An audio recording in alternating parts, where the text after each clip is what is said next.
Olá, sou André Rocha, mestre e doutorando em Linguística pelo Programa de Pós-Graduação em Linguística e Literatura da Universidade Federal de Alagoas, na linha Sujeito, Discurso, História e Ideologia.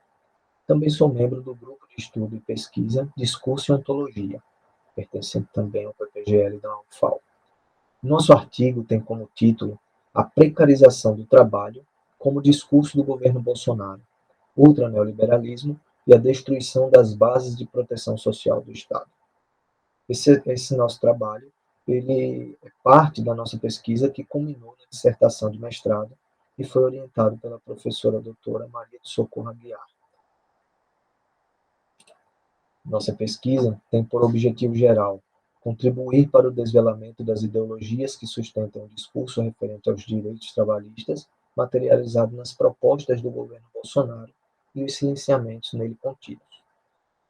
Trazemos também como objetivos específicos desvelar, a partir da análise do discurso, o lugar de onde é enunciado o discurso da reforma trabalhista e a que interesses atende, e identificar o que é silenciado no referido discurso, a quem se destina esse discurso e de que modo ele funciona.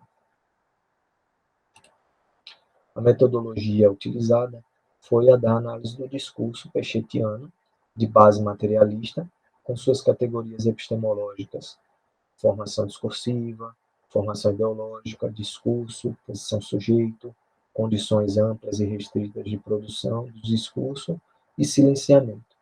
Também utilizamos as bases teóricas do materialismo histórico, para podermos compreender os fenômenos sociais, as ideologias e as relações e tensões que permeiam a sociedade capitalista e constroem a noção de Estado democrático de direito.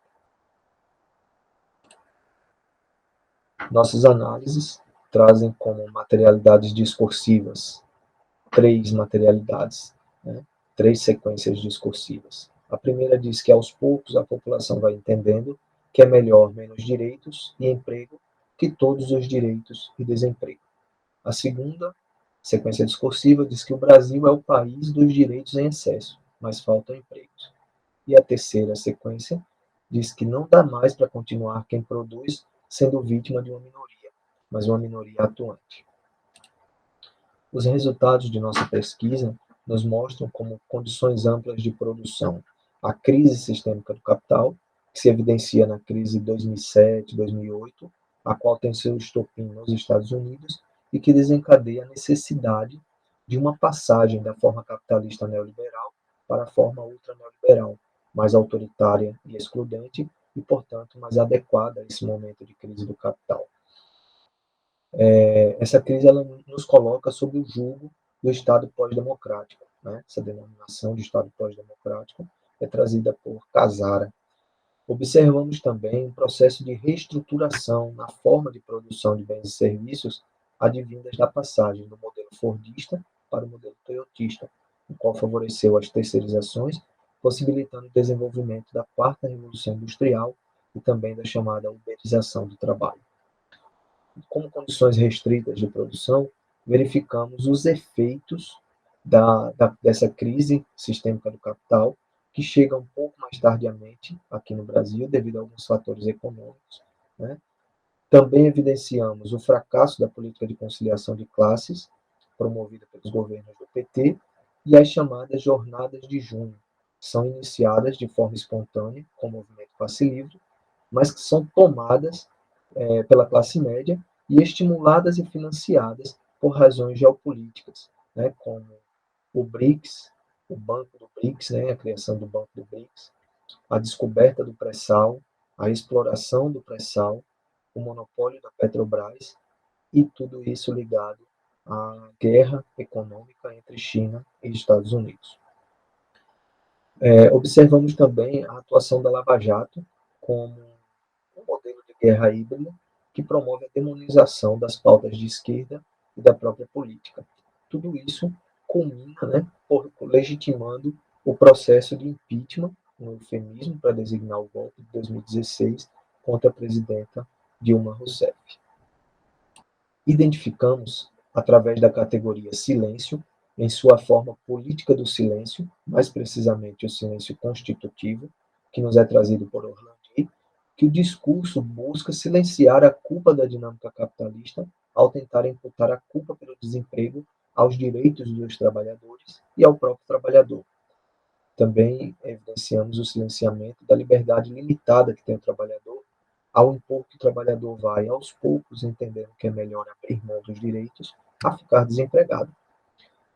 Também evidenciamos o silenciamento da possibilidade de luta do trabalhador e também das condições de reprodução social do trabalhador sem a vigência dos direitos sociais e trabalhistas. Dessa forma, vemos que o sujeito do discurso é constituído pela ideologia dominante, pela formação ideológica do capital. Assim, chegamos às seguintes conclusões. Ao analisar o discurso sobre os direitos trabalhistas nas propostas do governo Bolsonaro, evidenciamos o funcionamento da ideologia capitalista ultraneoliberal, buscando destruir as bases de proteção social do Estado e, com isso, tornar o trabalhador mais vulnerável ao processo de exploração de sua força de trabalho, produzindo uma extrema precarização das condições de reprodução social da classe trabalhadora, enquanto permite a amplificação da acumulação por parte da elite econômica.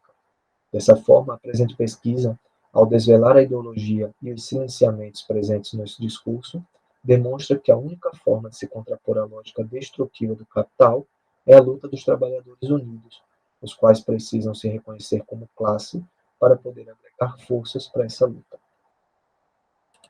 Apresentamos algumas referências utilizadas na nossa pesquisa. E, por fim, gostaria de realizar alguns agradecimentos. Gostaria de agradecer a minha orientadora, a professora Maria do Socorro, que conduziu, de forma brilhante o processo de pesquisa e de construção desse trabalho. Gostaria de agradecer a minha família, em especial a minha esposa, que me deu uma sustentação psicológica para poder realizar as pesquisas e, enfim, esse trabalho. Gostaria de agradecer à professora Ana Firma, que é minha amiga, uma pessoa que contribuiu muito, pessoa que me apresentou a análise do discurso e que me prestou livros, fez apontamentos, debateu alguns tópicos, ou seja, contribuiu muito com a construção desse trabalho também. A Universidade Federal de Alagoas, pela oferta e pela luta por uma educação de qualidade pública, e também a organização do evento, que promove com muito trabalho um evento dessa grandeza, um evento dessa magnitude, um evento muito bem organizado e que proporciona a nós, pesquisadores, apresentar para todos os resultados de nossas pesquisas. Então, finalizando, deixo aqui os meus contatos para sanar qualquer dúvida que possa vir a surgir e me disponibilizar a qualquer necessidade que algum de vocês tenha. Então, muito obrigado a todos.